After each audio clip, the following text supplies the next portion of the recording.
শেরেবাংলানগর থানায় একটি জিডি করি। জিডির বিষয়টি হচ্ছে গিয়ে যে গত বৃহস্পতিবার সংসদে থাকাকালীন সময় আমার এলাকার যিনি অফিসার ইনচার্জ উনি আমারে ফোন দিয়ে জানালেন যে স্যার আপনি একটু বাড়ি আসলে আপনার সাথে আমার একটু বসতে হবে, গুরুত্বপূর্ণ কথা আছে। তো শুক্রবারে আমি বাড়ি যাওয়ার পর উনি দুপুরবেলা আমাকে বললেন, আমাকে একটা মেসেজ দেখালেন যে উনাকে একটা লোক 2-3 দিন ফোন করার পর উনি যখন আমলে নিচ্ছিলেন না তখন উনারে একটা মেসেজ দেয় যে ওই লোকটা, অজ্ঞাতনামা লোকটা আমার সাথে দেখা করতে চায়, কথা বলতে চায়, দেখা করতে চায় না, কথা বলতে চায়। তো ওসি সাহেব আমলে নেননি। পরে যখন মেসেজটা দেখছেন, যে মেসেজের মধ্যে আছে, দেখা যাচ্ছে যে একটা কন্ট্রাক্ট কিলার গ্রুপ যারা হায়ার করা হয়েছে তারা নাকি অ্যাক্টিভ, তার বক্তব্য অনুযায়ী। তো ওসি সাহেব আমারে উনার ফোন দিয়ে ওই অজ্ঞাতনামা ব্যক্তির সাথে ফোনে ধরাই দিল। আমি কথা বললাম, কথা বলার পর যে জিনিসটা ওরা জানাইলো আমাদেরকে, ওই অজ্ঞাতনামা ব্যক্তি সে নিজেকে আইডেন্টিফাই করতে চায় না, সে তার অ্যাড্রেস বলতে চায় না। সে বলে যে আমি নিজেও ওই কিলার গ্রুপের মেম্বার ছিলাম, যখন আপনার নামটা আসছে আপনাকে হত্যা করতে হবে, তখন আমি বলছি যে না, আমি এটা পারবো না। কারণ উনি, ওই লোকটা সিলেটি, সে আমার কাজকর্ম সম্পর্কে জানে, এই জন্য সে কোনোভাবে রাজি হয় নাই। তখন সে বলছে যে আমার বিষয়টা হচ্ছে গিয়ে, তার বক্তব্য অনুযায়ী আমার বিষয়টা হচ্ছে গিয়ে, আমি আপনাকে একটা ওয়ার্নিং দিচ্ছি, আপনি এই 2-3 দিন আপাতত ঘরের বাইরেই যাবেন না।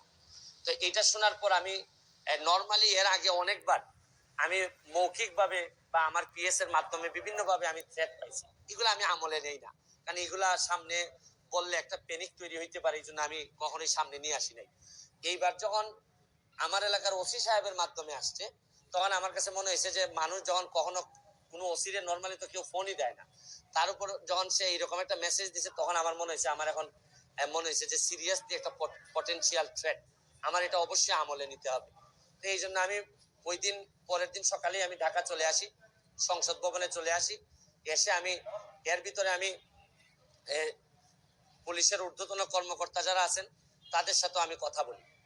তো এরপরে আমি জিডিটা আমি গতকালকে করছি। কিন্তু আমার যে জায়গাটাতে প্রশ্ন হচ্ছে, দেখেন আমি একজন মেম্বার অফ পার্লামেন্ট, পুলিশ যখন আমার এলাকার ওসি সাহেব যখন জানলেন কোনো একটা মারফতে আমার একটা লাইফ রিস্ক আছে, তখনই কিন্তু উচিত ছিল যে উনি এসপি সাহেবের সাথে আলাপ করবেন, ডিআইজি সাহেবের সাথে আলাপ করবেন, এটা কি আসলেই থ্রেট নাকি না কেউ বোগাস নাকি না কিছু, এটা তো আমার কাছে আসার আগেই এদের তদন্ত করে ফেলা উচিত ছিল। মানে আমাকে জিডি করতে হলো কেন? প্রশ্নটা হচ্ছে গিয়ে যে আমার থ্রেটটা তো আমি জানি না, জানছে প্রথমে ওসি সাহেবের পরে এটা এসপি ডিআইজি উনাদের কাছে যাবে।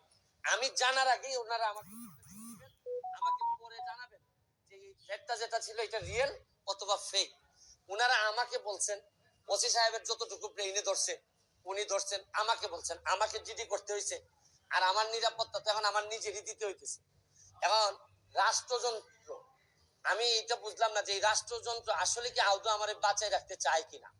কারণ হচ্ছে কি, আমি যাকে জিডি করতেছি পুলিশ ডিপার্টমেন্ট, সেই তো আগে জানছে আমার আগে, সেই তো আমারে বলার দরকার ছিল যে সে ব্যক্তি আইডেন্টিফাই করা যায় নাই। পুলিশ মারফত কখনো শুনলাম যে ওনারা নাকি ট্রেকিং করে, কখনো বলছেন যে এই পাহাড়তলি চট্টগ্রামের, তারপরে কখনো বলতেছেন তার বাড়ি এই বড়লেখা বা সিলেটের কোন জায়গায় যেন। তা আমার বিষয়টা হচ্ছে গিয়ে যে দেখেন, এই দেশে বঙ্গবন্ধু মারা গেছেন, তার পরিবার সবাই মারা গেছে, আমার হবিগঞ্জের শাহ এম এস কিবরিয়া সাহেব মারা গেছে, আমরা তো কোনো প্রোটেকশনই দিতে পারি নাই। আর আমার বিষয়টা এরকম হয়েছে যে এই পুলিশের ভূমিকা দেখে মনে হইতেছে যে পুলিশ মনে হইতেছে যে একটা অপমৃত্যু রেকর্ড করার জন্য বসে আছে, যে আছে একটা মৃত্যু হয়েছে, নাইলে এই পর্যায়ে যাবে কেন। আমি কি করতেছি না করতেছি সব পুলিশ এবং এনফোর্সমেন্ট এজেন্সির নখদর্পণে থাকবে। কারণ এরা খবর নেয় না বলেই লোকগুলা মরে, আর এরা খবর নেয় না বলেই বেনজিররা এত ধনী হয়, এরা খবর নেয় না বলেই মতিউররা এত টাকার মালিক হয়। কারণ এরা তো থাকে কারে কোন জায়গায় বদলি করবে, কারে কোন জায়গায় জায়গা মতো নিজের লোক সেট করলে অনেক টাকার বাণিজ্য হবে, এইসব অভিযোগ এদের বিরুদ্ধে। যার কারণে আমার কষ্টটা এখানে, আমার এই মরতে কষ্ট নাই, আমার দুইটা কষ্ট, একটা হচ্ছে মরে গেলে আমার এলাকার মানুষের কি হবে, এটা আমাকে কষ্ট দেয়।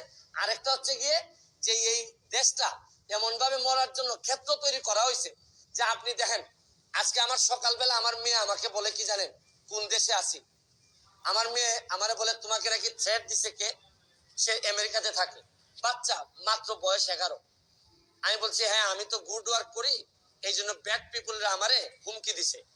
সে আমারে বলে there must be a line between good work and stupidity. মানে আমার মেয়ে মনে করে আমি যে গুড ওয়ার্ক করি, আমি যে অন্যায়ের বিরুদ্ধে প্রতিবাদ করি, এগুলো হচ্ছে গিয়ে স্টুপিডিটি। কারণ আমি আর কি জবাব দিব তারে, কারণ সে তো তার মাথার মধ্যে এগুলাই আছে যে বাংলাদেশে যারা ভালো কাজ করে, অন্যায়ের প্রতিবাদ করে, এরা স্টুপিড।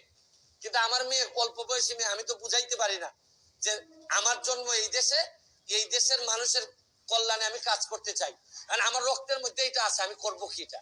যে ধরনের প্রোটেকশন, আমি তো আর আগের ব্যারিস্টার সুমন না, মেম্বার অফ পার্লামেন্ট হিসাবে আপনি না আগের ব্যারিস্টার সুমনকে ফেলে দিলেন, কিন্তু মেম্বার অফ পার্লামেন্ট হিসাবে আমার সিকিউরিটির আগেই আমি যে জিডি করা লাগলো, এটার জন্য দুঃখ প্রকাশ করতেছি। কেন আমি জিডি করবো? আর যদি এটা আমার কাছ থেকে ইনফরমেশনটা আসতো যে আমার পিএস বলছে যে আমার থ্রেট দিছে, বা আমার এক বন্ধু বলছে, বা আমার এক আত্মীয় স্বজন বলছে, তা নয় আমি জিডি করলাম। পুলিশের মাধ্যমে যখন আসে তখন তো সাথে সাথে এই কাজটা করার দরকার ছিল। এখন বুঝেন অবস্থাটা কোন জায়গায় আছে। তারপর আমি বিশ্বাস করি যে যতদিন আসি মানুষের কল্যাণে কাজ করতে চাই, আপনাদের দোয়ায় কাজ করতে চাই, আর নিজের মানুষের আমার প্রতি যে বিশ্বাস, আমি মনে করি এটাই আমার নিরাপত্তা। আর এখন বাকিটা এনফোর্সমেন্ট এজেন্সি আছে, তারা যদি আমি কথা বলছি আইজিপি মহোদয়ের সাথে, উনি অত্যন্ত ভালোভাবে আমাকে আনসার দিচ্ছেন, বলছেন যে এটা তো আগেই ওদের এই কি করার কথা। উনি আমার বিশ্বাস যে উনি ওই যারা আছে তাদেরকে প্রশ্ন করছেন যে এটা তো তোমরা জিডি করার আগেই ইনফরমেশন পাওয়ার সাথে সাথে কাজ করার কথা। একমাত্র আইজিপি সাহেব, বর্তমান আইজিপি সাহেব, উনি আমার অ্যাঙ্গেলে উনি কথা বলছেন। আর বাকি যারা আছে সবাই মনে হইতেছে যে সাক্ষী দেওয়ার জন্য বসে আছে, আমি কখন মরবো, মরলে পরে সাক্ষী দিবে। আমার এলাকাটা কিভাবে চলছে বুঝেন না আপনারা, যে কারে কোন জায়গায় সেট আপ করবে, এইভাবেই চলছে। থ্যাংক ইউ, দোয়া চাই সবার কাছে।